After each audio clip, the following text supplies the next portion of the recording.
नमस्कार भाई, सभी दोस्तों को नमस्कार। आज हम लोग फिर मिल रहे हैं आप लोगों के बीच।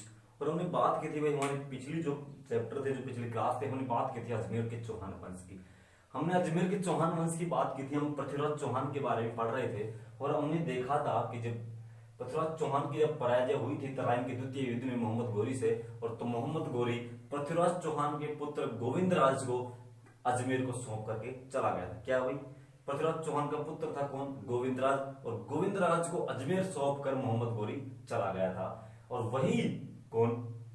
गोविंदराज अजमेर को छोड़कर कहां आ जाता है? रणथंभौर में। और रणथंभौर में क्या करता है? चौहान वंश की स्थापना। कौन? जो रणथंभौर में चौहान वंश की स्थापना कौन करता है भाई? गोविंदराज। कौन करता है? गोविंदराज। और वो कब करता है भाई? 1194 में। ये क्या था? रणथंभौर का संस्थापक। रणथंभौर के चौहान वंश का संस्थापक कौन है? गोविंदराज। गोविंदराज के बाद एक शासक हुआ, उस शासक का नाम था भाई वलहण। क्या नाम था? वलहण। उसके बाद एक शासक हुआ था, उसका नाम था वाघभट्ट। क्या नाम था? वाघभट्ट। उसके बाद एक शासक हुआ था जयसिम्हा या जैत्र सिंह। क्या भाई? जयसिम्हा या जैत्र सिंह। और इसी जैत्र सिंह का एक पुत्र था और उस पुत्र का नाम था हम्मीरदेव चौहान। क्या नाम था भाई? हम्मीरदेव चौहान। ठीक। और यही हम्मीरदेव चौहान इस रणथंभौर के चौहान का सबसे प्रतापी शासक, सबसे महत्वपूर्ण शासक कौन था? हम्मीरदेव चौहान। तो हम किसकी बात करने वाले हैं? हम्मीरदेव चौहान की हम बात करने वाले हैं। देखिएगा,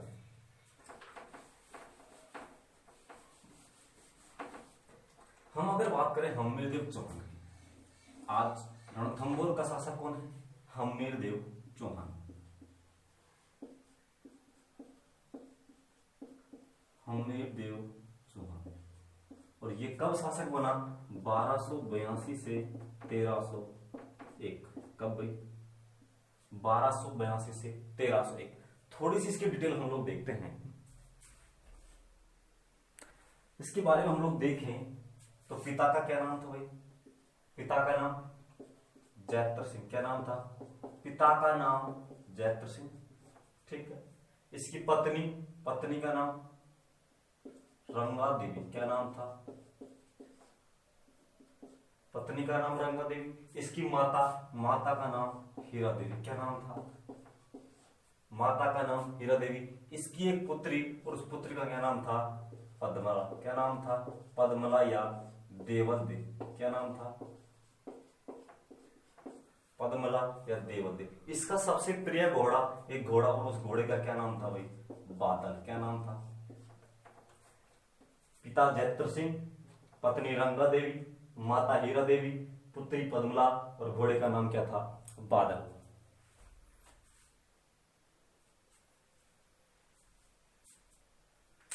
आगे की बात करें हम, इसने एक यज्ञ करवाया था। क्या करवाया था? हम्मीरदेव चौहान ने एक यज्ञ करवाया था। उस यज्ञ का क्या नाम था? कोटि यज्ञ। क्या नाम था? उस यज्ञ का क्या नाम था? कोटि यज्ञ। ये अश्वमेध यज्ञ जैसा हुआ करता था। कौन सा? ये अश्वमेध यज्ञ जैसा हुआ करता था। और इस यज्ञ का जो पंडित था वो कौन था भाई? विश्वरूप। क्या नाम था उस पंडित का? विश्वरूप। हम्मीरदेव ने एक यज्ञ करवाया, कोटि यज्ञ, और उस कोटि यज्ञ का पंडित कौन था? विश्वरूप। हम्मीरदेव ने क्या किया?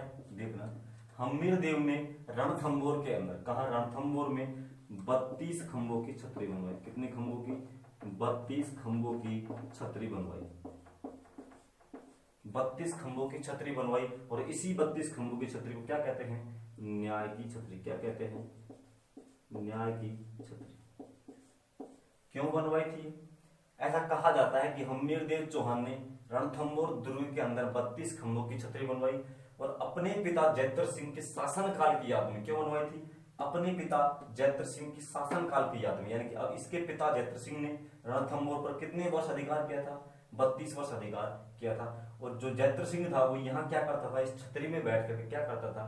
न्याय करता था। इसी कारण इसको क्या कहते हैं? न्याय की छतरी कहते हैं। ठीक है।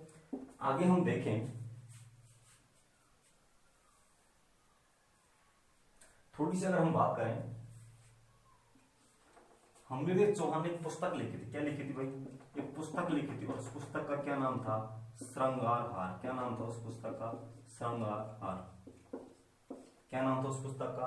श्रृंगार हार। क्या नाम था? हम्मीरदेव चौहान ने पुस्तक लिखी थी और पुस्तक का क्या नाम था? श्रृंगार हार।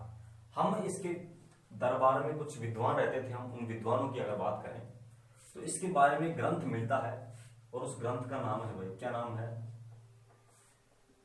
उस ग्रंथ का नाम है हम्मीर रासो। क्या नाम है उस ग्रंथ का? हम्मीर रासो। ठीक। एक और ग्रंथ मिलता है, उस ग्रंथ का नाम है हम्मीर हट। क्या नाम है उस ग्रंथ का? हम्मीर हट। ठीक है। एक और ग्रंथ मिलता है, उस ग्रंथ का नाम है भाई हम्मीर महाकाव्य। क्या नाम है?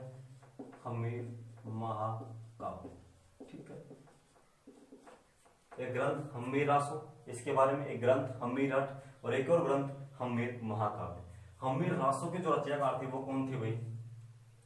सारंगधर। कौन थे? सारंगधर या जोधराज। कौन थे? सारंगधर या जोधराज। ठीक है।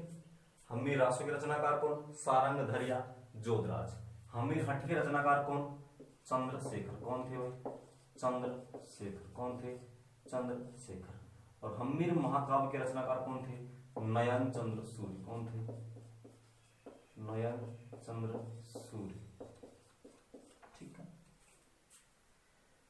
दो विद्वान इसके दरबार में रहते थे।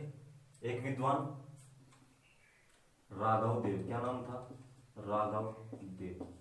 और एक और विद्वान, उनका क्या नाम था भाई? बीजा। क्या नाम था? बीजा। कहते हैं कि ये जो राघव देव था ये कौन था? इसका गुरु था। कौन था? इसका गुरु था। देखिए हम लोग हम्मीर देव की अगर बात करें, पिता जयद्रथ सिंह, पत्नी रंगा देवी, माता हीरा देवी, इसकी पुत्री पद्मला, इसके घोड़े का नाम बादल। इसने एक यज्ञ करवाया, कोटि यज्ञ। इसे कोटि यज्ञ का पंडित कौन था? विश्वरूप। हम्मीर रासो, सारंगधर या जोधराज। हम्मीर हट के रचनाकार चंद्रशेखर। हम्मीर महाकाव्य के रचनाकार नयन चंद्र सूरी। इसके दो महान विद्वान राघव देव, विजयादित्य। कहते हैं कि राघव देव कौन था? इसका गुरु था। हम्मीर देव चौहान ने एक पुस्तक लिखी थी और उस पुस्तक का क्या नाम था? श्रृंगार हार। कहते हैं कि हम्मीर देव चौहान ने रणथंभौर दुर्ग के अंदर क्या बनवाया था? 32 खंभों की छतरी बनवाई थी। और किसकी याद में? अपने पिता जयद्रथ सिंह के 32 वर्षों के शासनकाल की याद में इसने क्या बनवाई थी? 32 खंभों की छतरी। और इस छतरी को क्या कहते हैं? न्याय की छतरी कहते हैं। ठीक। अब आगे हम इसके बारे में बात करें। अब आगे हम चलते हैं।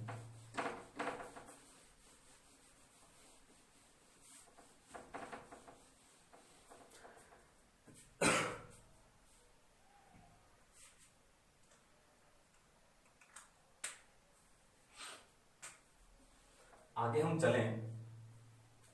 इधर रणथंभौर क्या है भाई? रणथंभौर।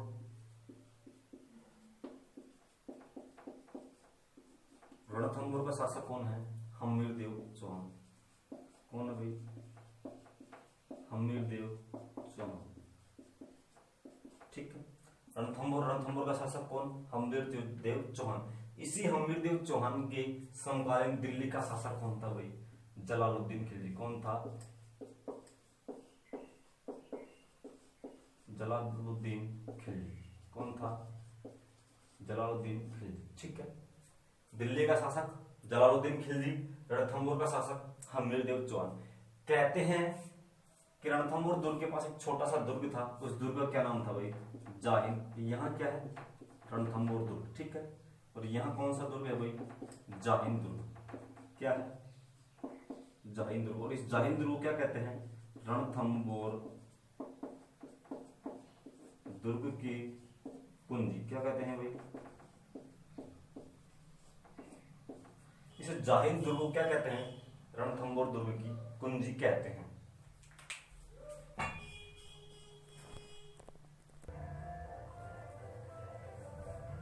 हम बात करें दिल्ली का शासक जलालुद्दीन खिलजी, रणथंभौर का शासक हम्मीर देव चौहान। कहते हैं कि जलालुद्दीन खिलजी ने, बात है सन 1291। कब की बात है भाई? 1291 की। कब की बात है? सन 1291 में जलालुद्दीन खिलजी ने क्या किया? रणथंभौर पर आक्रमण किया और जैन दुर्ग को सबसे पहले जीतने की योजना बनाई। और जैन दुर्ग का सेनापति कौन था? गुरदास सैनी। कौन था भाई? गुरदास सैनी। कहते हैं जलालुद्दीन खिलजी ने रणथंभौर पर आक्रमण किया 1291 में, जैन दुर्ग पर आक्रमण किया। और जैन दुर्ग का सेनापति कौन? गुरदास सैनी। इसने जैन दुर्ग को जीता और गुरदास सैनी यहाँ क्या हो जाता है भाई? मौत के घाट उतर जाता है। ठीक है, अब जलालुद्दीन खिलजी कहाँ गया? रणथंभौर पर। कहते हैं कि जलालुद्दीन खिलजी ने खूब कोशिश की लेकिन रणथंभौर दुर्ग को नहीं जीत पाता है और कहाँ चला जाता है? वापिस दिल्ली चला जाता है। अगली बार कहते हैं कि 100 साल बाद, कितने साल बाद? यानी ये 1291 में और सन 1292। कब भाई? 1292 में जलालुद्दीन खिलजी फिर वापस आता है कहाँ? रणथंभौर दुर्ग पर आक्रमण करता है। बार बार कोशिश करता है लेकिन क्या नहीं होता? रणथंभौर दुर्ग को जीत नहीं पाता है। और इसका एक सेनापति था, उस सेनापति का क्या नाम था भाई? मलिक चाप। कौन था? मलिक चाप। और मलिक चाप से क्या कह करके वापस जाता है जलालुद्दीन खिलजी कि मैं ऐसे 10 दुर्गों को मैं मुसलमान के एक बाल के बराबर भी नहीं समझता।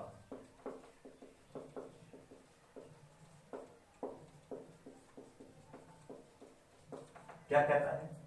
1292 में जलालुद्दीन खिलजी दोबारा रणथंभौर पर आक्रमण करता है और जब जीत नहीं पाता है तो अपने सेनापति मलिक चाप से क्या कह करके वापस जाता है कि मैं ऐसे 10 दुर्गों को तो अपने मुसलमान के एक बाल के बराबर भी नहीं समझता। अब जलालुद्दीन खिलजी वापस चला जाता है। अब आगे देखें,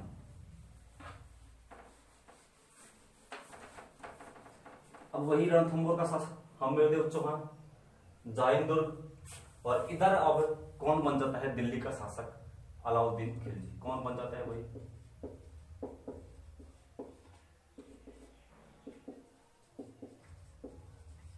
अलाउद्दीन खिलजी। कहते हैं कि अलाउद्दीन खिलजी भी क्या करता है? इसकी कुछ नीतियां थी।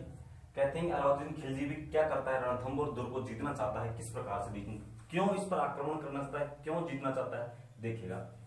कहते हैं कि इसकी एक नीति थी साम्राज्य विस्तार की नीति। किसकी भाई? साम्राज्य विस्तार की नीति। यानी कि यह अपने शासन को दूर दूर तक पूरे भारतवर्ष में राज करना चाहता था, इसलिए भी यह रणथंभौर को जीतना चाहता था। दूसरी बात, अपने पिता जलालुद्दीन खिलजी का बदला। अपने पिता जलालुद्दीन खिलजी का बदला। कहते हैं कि जलालुद्दीन खिलजी ने बार बार रणथंभौर पर आक्रमण किया था लेकिन यह इसको जीत नहीं पाया था। इस कारण अपने पिता के हार का बदला लेने के लिए भी अलाउद्दीन खिलजी रणथंभौर को जीतना चाहता था। एक और कारण कहते हैं कि इसकी पत्नी थी अलाउद्दीन खिलजी की, उस पत्नी का क्या नाम था? चिमना। क्या नाम था भाई? इसकी पत्नी थी, उस पत्नी का क्या नाम था? चिमना। इसका एक सेनापति और उसका नाम क्या था? मोहम्मद शाह। इसका एक शासक सेनापति था, उसका नाम था मोहम्मद शाह। ठीक है, इसका एक मित्र था मोहम्मद शाह का, वो कौन था भाई? केबू। क्या नाम था? केबू। कहते हैं चिमना और मोहम्मद शाह के बीच क्या चल रहा था भाई? प्रेम प्रसंग चल रहा था। चिमना और मोहम्मद शाह के बीच क्या था? प्रेम प्रसंग। इस बात का पता चला किसको? अलाउद्दीन खिलजी का, कि चिमना और मोहम्मद शाह के बीच क्या चल रहा है? प्रेम चल रहा है। अलाउद्दीन खिलजी ने कहा मोहम्मद शाह को कि भाई मोहम्मद शाह, तू क्या कर रहा है? तू मेरी चिमनी की शादी क्या कर रहा है? तो कुछ भी ले ले, तो कितने ही पैसे ले ले, धन दौलत ले ले, लेकिन तुम मेरे चिमनी के दिल से निकल जा, तू मेरे चिमनी के दिल से चला जा, तू चाहे जो ले ले। लेकिन मोहम्मद शाह भी भाई सच्चा आशिक था। इसने कहा कि साहब, हम वसूलों से बगावत नहीं करने वाले, हम तोईने मोहब्बत नहीं करने वाले, ये नजराना पेश ना करो साहिब, हम चिमना को छोड़कर किसी और पे नहीं मरने वाले। इतना कहने के बाद चिमना ने कहा मोहम्मद शाह से कि तू यहां से भाग जाओ, अब अलाउद्दीन खिलजी तुझे नहीं छोड़ेगा। और कहते हैं कि ये मोहम्मद शाह और केहबू दोनों कहाँ आ गए भाई? हम्मीरदेव चौहान के पास। कहाँ आ गए? हम्मीरदेव चौहान के पास दोनों आ जाते हैं। यानी कि ये क्या होता है? इनको शरण दे देता है। किसकी शरण में आ गए? दोनों किसकी शरण में आ गए? हम्मीरदेव चौहान की। तो अलाउद्दीन खिलजी कहता है इस हम्मीरदेव चौहान से कि तू मोहम्मद शाह और केहबू को वापस दे दे, लेकिन हमीरदेव चौहान इसको वापस देने से क्या कर देता है, मना कर देता है। मोहम्मद शाह और केहू कहाँ गए, हमीरदेव के पास। अब बात करें हम, बात है सन 1299 की। कब की बात है भाई, सन 1299 की। अलाउद्दीन खिलजी आक्रमण करता है किस पर, हमीरदेव चौहान पर, यानी कि रणथंभौर दुर्ग पर अलाउद्दीन खिलजी आक्रमण करता है। अपने दो सेनापति भेजता है, एक सेनापति नुसरत खां, क्या नाम, और एक सेनापति उल्गू खां, क्या, उल्गू खां। अलाउद्दीन खिलजी के दो सेनापति नुसरत खां, उल्गू खां 1299 में। हमीरदेव के दो सेनापति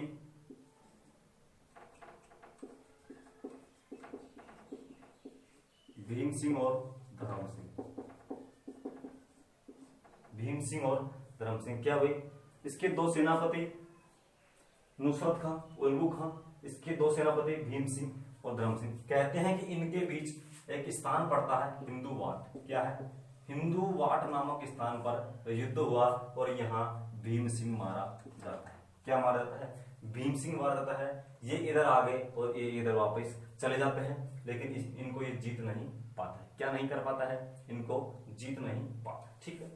अब बात करें हम आगे की, सन 1301, कब की बात है, सन 1301 की। अब अलाउद्दीन खिलजी स्वयं वापिस आता है, किसके साथ, खुद आता है अपने सेनापति के साथ, नुसरत खां, उलग खां, इसके सेनापति हमीरदेव के दो सेनापति रणमल और रतिपाल, रणमल रतिपाल। कहते हैं कि अलाउद्दीन खिलजी ने रणथंभौर दुर्ग को चारों तरफ से घेर लिया था, लेकिन जीत नहीं पा रहा। किसको, हमीरदेव चौहान को जीत नहीं पा रहा। इसने क्या की, योजना बनाई और एक सैनिक के माध्यम से प्रस्ताव भेजा कि हम आपसे क्या करना चाहते हैं, कोई संधि करना चाहते हैं। क्या करना चाहते हैं, संधि करना चाहते हैं। हमीरदेव चौहान ने सोचा अच्छी बात है। रतिपाल को कहां भेजा, अलाउद्दीन खिलजी के पास। रतिपाल यहाँ है, कौन, रतिपाल अलाउद्दीन खिलजी के पास आया और दोनों ने, अलाउद्दीन खिलजी ने क्या कहा रतिपाल को कि तू हमें दुर्ग की महत्वपूर्ण सूचनाएं दे, हम हमीरदेव चौहान को पराजित करके तुझे कहां क्या बना देंगे, रणथंभौर का राजा बना देंगे। ये रतिपाल बहक गया और रणमल को भी अपने साथ ले लिया। कहते हैं कि रणमल और रतिपाल के विश्वासघात के कारण, किसके कारण, रणमल और रतिपाल के विश्वासघात, किसके कारण भाई, रणमल और रतिपाल के विश्वासघात के कारण हमीरदेव चौहान मारा जाता है। क्या कहता है, हमीरदेव चौहान मारा जाता है। और यहाँ क्या होता है, साका, क्या होता है भाई, साका। हमीरदेव चौहान वीर गति को प्राप्त, इसकी पत्नी रंगा देवी और पुत्री देवल देवी, ये क्या करते हैं, ये केसरिया करता है और ये क्या करती हैं, जोहर करती है। क्या करती हैं, और ये जल में कूदकर, किसमें कूदकर, कहते हैं कि राजस्थान का पहला जल जोहर, क्या कहते हैं, राजस्थान का पहला जल जोहर, राजस्थान का पहला साका किसके शासनकाल में, हमीरदेव के शासनकाल में। कब, सन 1301 के अंदर। किसने किया, हमीरदेव चौहान ने केसर किया। इसकी पत्नी रंगा देवी और पुत्री पद्मला या देवल देवी ने साका किया, जल के अंदर कूदकर, ठीक है। उसके बाद कहते हैं कि अलाउद्दीन खिलजी ने रणमल और रतिपाल को भी मार दिया। क्या कहा कि जब तुम्हारे ये नहीं हुए, तुम्हारे अपने राजा के नहीं हुए, तो तुम मेरे क्या हो सकते हो, यह कह करके इनको मार दिया। अब बात आती है मोहम्मद शाह की। अलाउद्दीन खिलजी ने कहा, क्या कहा मोहम्मद शाह से कि तू घायल अवस्था में है, अगर मैं तुझे सही करवा दूं तो तू क्या करेगा। मोहम्मद शाह ने कहा कि अगर मैं सही हो गया तो सबसे पहले तुझे मारूंगा, उसके बाद तुझे मार करके हमीरदेव चौहान का कोई भी वंशज है उसको क्या करूंगा, रणथंभौर का राजा बना दूंगा। इतना कहने पर अलाउद्दीन खिलजी ने क्या किया, मोहम्मद शाह को भी मार दिया। क्या किया भाई, और इसके बाद इस रणथंभौर के चौहान का क्या हो जाता है, एंड हो जाता है। इस प्रकार से हमीरदेव चौहान की क्या हो जाती है भाई, पराजय हो जाती है। अब हम कल बात करेंगे। आशा है आपको समझ आया होगा। ज्यादा से ज्यादा इस चैनल को सब्सक्राइब करें, शेयर करें, कमेंट करें, लाइक करें। धन्यवाद।